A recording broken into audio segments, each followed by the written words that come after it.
విజయనగరం జిల్లా బొబ్బిలి నియోజకవర్గం బొబ్బిలిలో చోరీ 20 లక్షల రూపాయలు నగదు 40 తులాల బంగారు నగలు అపహరణ బొబ్బిలి పట్టణంలో శనివారం రాత్రి చోరీ జరిగింది.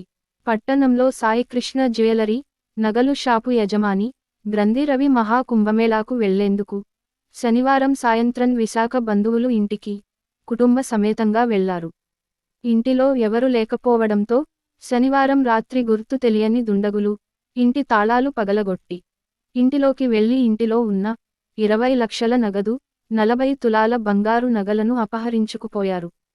ఇంటి పని మనిషి ఇంటి వైపు వెళ్లి చూడగా తాళాలు పగలగొట్టి ఉండడంతో ఇంటి యజమానికి ఫోన్ చేసి చెప్పగా వెంటనే ఇంటికి వచ్చి పోలీసులకు ఫిర్యాదు చేశారు.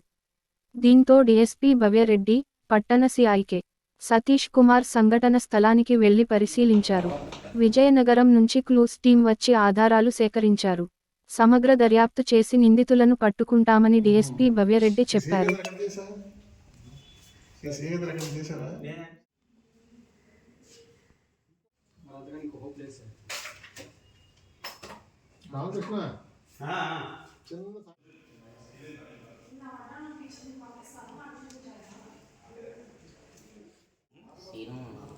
శ్రీను ఉన్నాడు.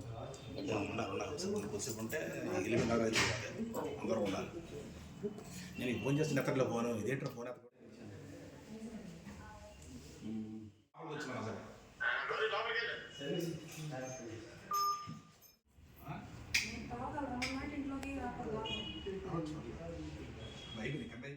దగ్గర బైక్ కాలం ఉండిపోయింది. బైక్ కాలం కావాలి రవి. ఆ సెల్ ఫోన్ ఒకసారి బైక్ కాలం అని చెప్పిన ఎక్కడ